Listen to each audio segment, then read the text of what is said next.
शारदीय नवरात्र के पावन अवसर में महाराष्ट्र राज्य के दिघोरी नाका उमरेड रोड नागपुर में गुरुजी पंडित प्रदीप मिश्रा जी द्वारा श्री शिव पार्वती शिव महापुराण कथा 21 अक्टूबर को पूर्ण हो गई है। आज टीवी में कथा 3:15 बजे के बाद अटक गई थी।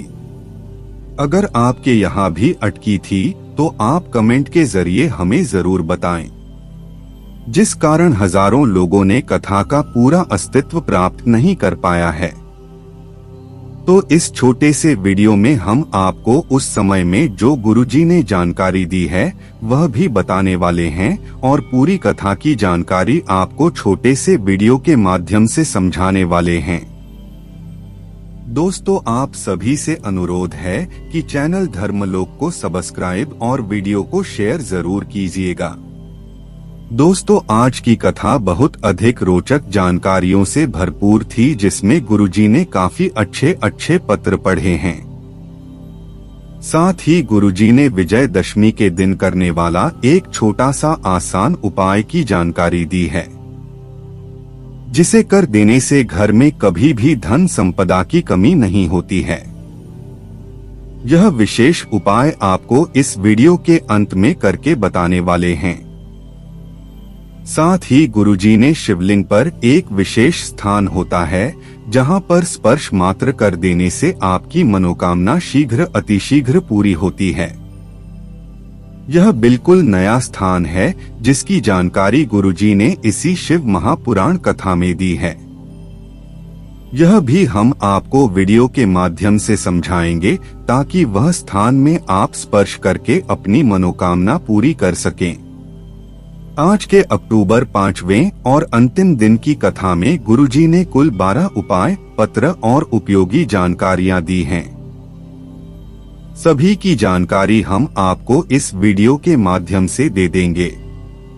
अगर किन्हीं कारणवश आपने अच्छी कथा नहीं सुन पाई है तो पूरी कथा का अस्तित्व आपको इस छोटे से वीडियो से प्राप्त होने वाला है। पिछली वीडियो में हमने आपसे प्रश्न किया था, शिव पंचायत में कौन शामिल नहीं है। ऑप्शन इस प्रकार थे: 1 गणेश जी भी ब्रह्मा जी, तो इसका सही उत्तर है बी ब्रह्मा जी।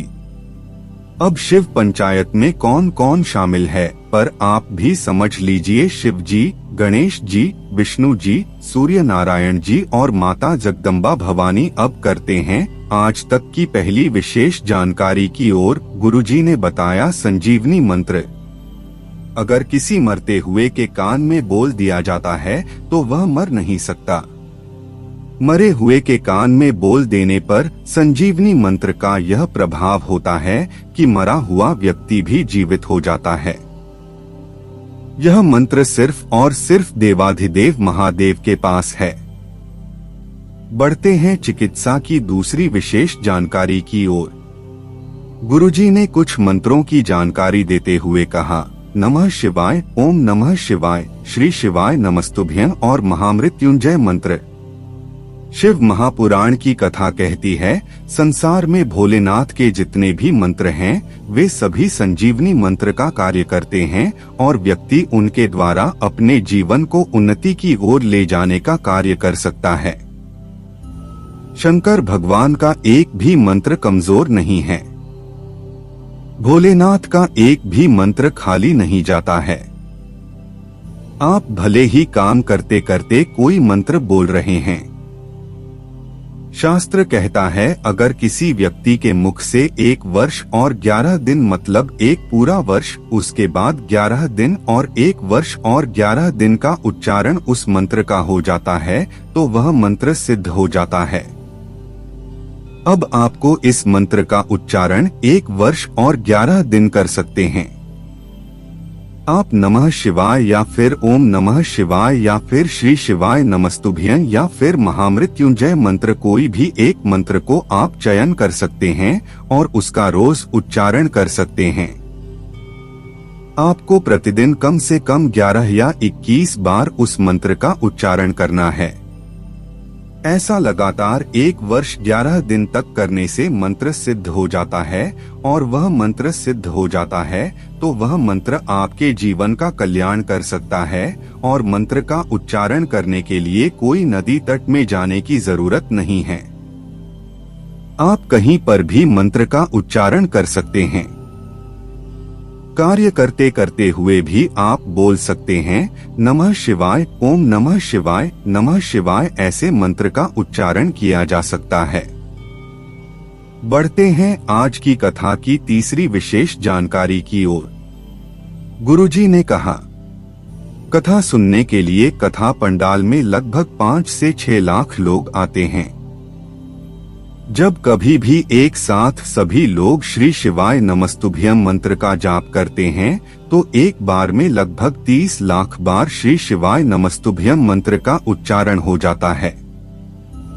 क्योंकि 5 लाख लोग एक बार श्री शिवाय नमस्तुभ्यम बोलेंगे तो 5 लाख, और 5 बार बोलेंगे तो 25 लाख, और 6 बार बोल देंगे तो 30 लाख मंत्र का उच्चारण हो जाता है। और ऐसे में गुरुजी ने कहा हम 3 से 4 बार श्री शिवाय नमस्तुभ्यम मंत्र बुलवा देते हैं। ऐसे लगभग 1 करोड़ से ज्यादा बार श्री शिवाय नमस्तुभ्यम मंत्र का जाप हो जाता है। और इसके बाद गुरुजी ने कहा मनुष्य के शरीर में 3.5 करोड़ रोम छिद्र हैं, और शास्त्र कहता है महीने भर में या फिर 15 दिन में या फिर 5 दिन में या फिर 7 दिन में 3.5 करोड़ बार भगवान का नाम अगर निकल जाता है, भगवान का मंत्र जाप हो जाता है, तो भगवान वहां बैठे उस जीव का कल्याण करने आते ही हैं। यह निश्चितता है। इसलिए गुरुजी ने कहा कथा पंडाल में बैठकर व्यक्ति जो कामना करते हैं वह शीघ्र अतिशीघ्र पूरी हो जाती है। रज को अपने शरीर में लगा लेते हैं तो उन्हें रोग मुक्ति प्राप्त होती है। सबको कुछ न कुछ प्राप्त होता है। कथा पंडाल में आकर कथा सुनने से बढ़ते हैं।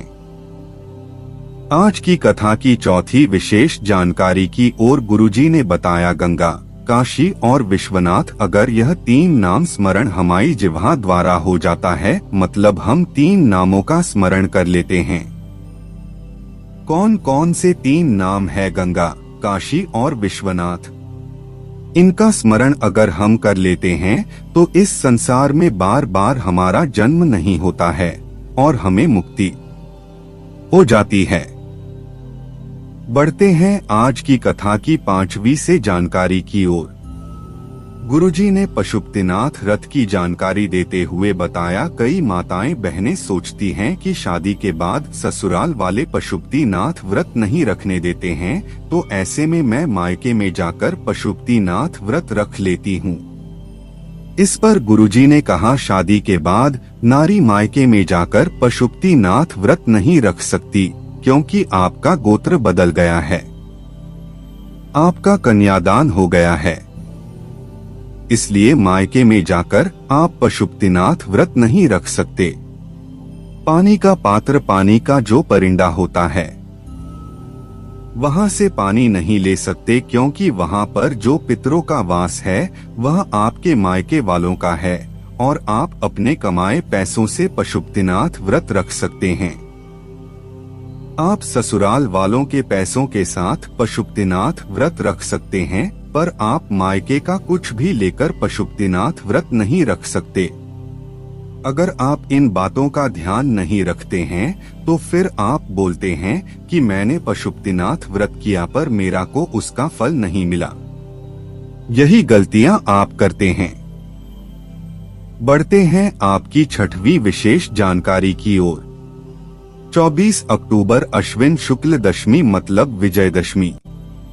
दशहरा के अवसर पर गुरुजी ने सभी से विशेष उपाय करने को कहा है। विजयदशमी के दिन एक शमी पत्र अगर आप महादेव को मतलब शिवलिंग पर अर्पित कर देते हैं तो जीवन में कभी भी आपको धन संपत्ति और वैभव संबंधित कमी देखने को नहीं मिलती है। मतलब आपके जीवन में धन संपदा देखने को मिलेगी, वैभव देखने को मिलेगा। यह दशहरे का सबसे अच्छा और सरल उपाय है जिसे आपको 24 अक्टूबर दशहरा के दिन करके अपने जीवन से आर्थिक संकट को दूर करना है। 14 करोड़ सोने की मुद्रा का फल एक शमी पत्र शिवलिंग पर अर्पित करने से प्रदान कर देता है। इस उपाय को लेकर कई प्रश्न आ रहे थे, जिसमें प्रमुख प्रश्न यह था कि यह उपाय करते समय शमी पत्र की डंडी किस ओर रखनी है, तो गुरुजी ने यह जानकारी नहीं दी है। उपाय बताते समय कि शमी पत्र की डंडी आपको किस ओर रखनी है, गुरुजी पंडित प्रदीप मिश्रा जी ने अपनी पिछली कथाओं में शमी पत्र को शिवलिंग पर अर्पित करने के कुछ तरीके बताए हैं।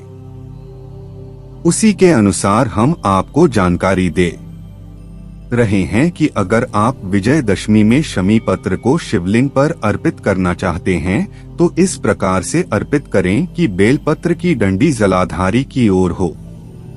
अब आप अगर कार्तिक माह में शमी पत्र को शिवलिंग पर अर्पित करेंगे तो इस बात का ध्यान रखें कि शमी पत्र की डंडी जलाधारी की ओर ना हो, जलाधारी के विपरीत ओर हो। बस आपको इस बात का ध्यान रखना है। अगर आप इस दशमी तिथि मतलब दशहरा में विजयदशमी में शमी पर अर्पित करना चाह रहे हैं तो उसकी डंडी जो समर्पित की होगी वह जलाधारी की ओर होगी। इसके बाद जो कार्तिक माह आएगा उसमें आप महीने भर शमी पत्र और बेलपत्र शिवलिंग पर अर्पित करेंगे तो उसकी डंडी जलाधारी की ओर ना हो। इन बातों का आपको विशेष ध्यान रखना है। धन संबंधित सभी परेशानियां दूर होती हैं। विजयदशमी के दिन शिवलिंग पर शमी पर अर्पित करने से बढ़ते हैं आज की कथा की 7वीं विशेष जानकारी की ओर रोहिणी जी पत्र लेकर आए, जिसमें उन्होंने लिखा, मेरे पति ने कभी भी नहीं बोला कि उनके शरीर में कष्ट है। एक बार उनके चेहरे में मेरा हाथ स्पर्श हो गया। इसके बाद वे चिढ़ गए। मैंने पूछा कुछ तकलीफ है उन्हें, तो उन्होंने मना कर दिया। फिर वे भोजन भी नहीं कर पाते थे, पानी भी नहीं पी पाते थे। मैंने कहा डॉक्टर को दिखा देते हैं। जांच कराई तो पता चला जबड़े के पास में गठान हो गई है। पता चला कि वह गठान जो है कैंसर की है, कीमो होगा। डॉक्टर ने कहा और जबड़ा भी निकाला जाएगा। ऑपरेशन करके पति खूब चिढ़ते थे। मंदिर जाना भी छूट गया। दूसरे हॉस्पिटल में दिखाया, वहां पर भी यही बताया गया। मैंने सोचा मंदिर क्यों छोड़ूं, बाबा ही आखिरी उम्मीद है। मैंने मंदिर जाना शुरू किया, पशुपतिनाथ व्रत किया और इसके बाद तीसरे हॉस्पिटल में गए तो डॉक्टर ने कहा ऑपरेशन की जरूरत नहीं है, इनका जबड़ा नहीं निकालना पड़ेगा, सिर्फ कीमो होगी। एक कीमो हुआ, पति तिलमिला गए। उनके शरीर में बहुत कष्ट हुआ, बहुत दर्द हुआ, वह पानी भी नहीं पी पाते थे। इसके बाद मैंने सोचा अब सिर्फ भोलेनाथ ही आखिरी सहारा है। मैंने शिवलिंग पर जल चढ़ाना शुरू किया। शिवलिंग पर चढ़े हुए जल को उन्हें देना शुरू किया। धीरे धीरे समय निकला। कुछ दिनों बाद हमने डॉक्टर के पास फिर से गए तो डॉक्टर ने कहा अब कीमो की भी आवश्यकता नहीं है, कैंसर पूरी तरीके से ठीक हो गया है। उसी का आभार व्यक्त करने में कथा पंडाल में आई हूँ। बढ़ते हैं आज की कथा की 8वीं विशेष जानकारी की ओर। गुरुजी ने कहा डॉक्टर के पास भी हमें जरूर जाना चाहिए, क्योंकि डॉक्टर भी शिव का ही स्वरूप है, क्योंकि वह भी आपकी जान बचाते हैं। कोरोना काल में जब सब लोग अपने घर में बैठे थे तब डॉक्टर ही थे जो बीमारों का इलाज कर रहे थे, और डॉक्टर के साथ साथ भोलेनाथ पर भी विश्वास जरूर रखें कि बाबा मुझे जरूर इन परेशानियों से बाहर निकालेंगे। बढ़ते हैं चिकित्सा की 9वीं विषय जानकारी की ओर। गुरुजी ने रोज भोलेनाथ के सामने जाने को कहा है। अगर आप रोज भोलेनाथ के सामने जाते हैं तो आपको कभी भी कोई बड़ी बीमारी नहीं हो सकती। गुरुजी ने सभी पुरुषों से कहा कि तुम कितने ही वीआईपी हो, कितने ही बड़े व्यक्ति बन गए हो, पर आपको भोलेनाथ के मंदिर जरूर जाना चाहिए। अगर आपके पास समय नहीं है तो आप ऑफिस जाते समय या फिर दुकान जाते समय एक पानी की बोतल में पानी भर लें और वह जल शिवलिंग पर अर्पित करते हुए चले जाएं।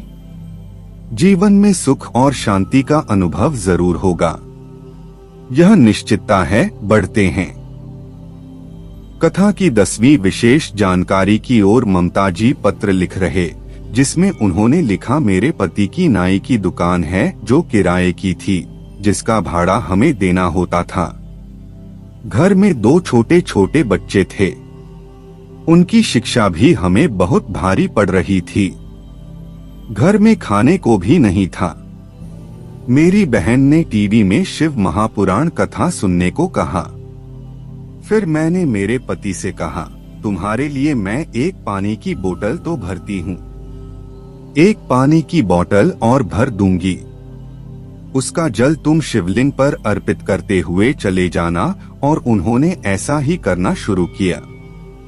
एक प्रदोष से दूसरे प्रदोष आया, किराए की दुकान हमारी हो गई और जल चढ़ाते चढ़ाते खुद का मकान भी बन गया। बाबा ने हाथ पकड़ लिया। उसी का आभार व्यक्त करने में कथा पंडाल में आई हूँ। बढ़ते आंचलिकता की 11वीं विशेष जानकारी की ओर। गुरुजी ने बताया, अगली शिव महापुराण कथा 3 से 9 नवंबर 2023 तक गोपेश्वर गोपी शिव महापुराण कथा होगी। यह मथुरा के नजदीक कोसीकला में दोपहर के 2 बजे से 5 बजे तक होगी, जिसका आनंद आप आस्था और YouTube के माध्यम से प्राप्त कर पाएंगे। बढ़ते हैं चिकित्सक की 12वीं और अंतिम विशेष जानकारी की ओर। गुरुजी ने बताया, माता अशोक सुंदरी के स्थान से शिवलिंग के बीच का वह स्थान काफी विशेष है, जहां पर कोई नहीं है, खाली स्थान होता है। आपने शिवलिंग पर देखा होगा, माता अशोक सुंदरी के स्थान और शिवलिंग के बीच का स्थान एक ऐसा स्थान होता है जो खाली होता है, वह खाली नहीं है। वहां पर 64 योगिनियां, 8 सिद्धियां, 9 निधियां सब विराजमान हैं। गुरुजी ने कहा, आप उस स्थान पर स्पर्श मात्र करते हैं, श्री शिवाय नमस्तुभ्यं या फिर नमः शिवाय या फिर ओम नमः शिवाय बोलकर अपनी कामना कर देते हैं। वह कामना महादेव प्रदोष के दिन प्रदोष काल में आकर निश्चित पूर्ण कर देते हैं। यह उपाय आप कभी भी किसी भी दिन कर सकते हैं, पर सोमवार, प्रदोष या फिर मासिक शिवरात्रि के दिन करके अधिक से अधिक लाभ प्राप्त कर सकते हैं। आप वीडियो के माध्यम से भी देखकर समझ गए होंगे कि शिवलिंग पर आपको किस स्थान पर स्पर्श करके अपनी कामना बोलना है। इस वीडियो में बताए गए उपाय से संबंधित अगर अभी भी आपके मन में कोई प्रश्न है तो प्रश्न आप कमेंट के जरिए पूछ सकते हैं। मेरे द्वारा दी गई जानकारी अगर आपको उपयोगी लगी, आज की कथा से आपको आनंद की प्राप्ति हुई हो तो इस वीडियो को लाइक करके कमेंट बॉक्स में हर हर महादेव जरूर टाइप कीजिएगा। श्री शिवाय नमस्तुभ्यं, हर हर महादेव।